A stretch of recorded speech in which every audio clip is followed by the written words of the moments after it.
ఎడారిలో సెలయేరు. అక్టోబర్ 20వ తేదీ కొరకు వ్రాయబడిన ఈ భాగాన్ని మీకు చదివి వినిపిస్తున్నది సహోదరుడు పాల్ సుందరం.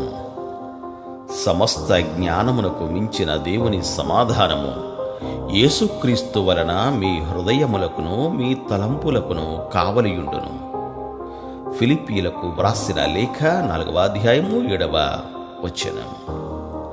సముద్ర ఉపరితలం అంతా తుఫానులతో కెరటాలతో అల్లకల్లోలమైపోతూ ఉంటే దాని లోపలి పొరలు మాత్రం ఎప్పుడూ చెక్కు చెదరవు. సముద్రపు లోతులను తోడి అక్కడ పేరుకున్న జంతువుల మొక్కల అవశేషాలు పైకి తీస్తే అవి కొన్ని వేల సంవత్సరాల నుండి నిశ్చలంగా ఏమీ కదలిక అనేది లేకుండా ఉన్నాయని అర్థమవుతోంది. దేవుని శాంతి ఈ సముద్రపు పొరలాంటిది. ఇహలోకపు ఆందోళనలకు బాధలకు అందనంత లోతుగా ఈ నీటి పొరలు ఉంటాయి. దేవుని సన్నిధిలోకి ప్రవేశించిన వాడు ఈ ప్రశాంతతలో పాలు పొందుతాడు.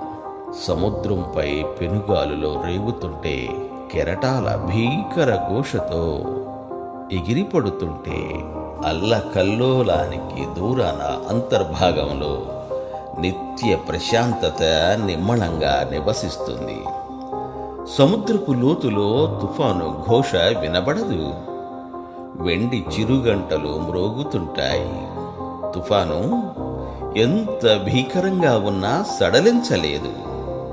లోతుల్లో నెలకొన్న సబ్బాతు ప్రశాంతతను, నీ ప్రేమ రుచి చూసిన హృదయం, ప్రశాంతత నెలకొన్న పవిత్రాలయం, గోల చేసే బ్రతుకు బాధలన్నీ ఆ మౌన ద్వారం దగ్గర నోరు మూస్తాయి.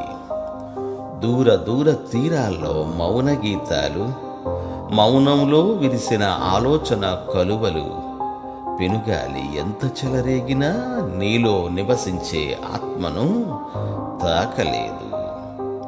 దేవుడు మిమ్ము దీవించుగాక. Amen, amen.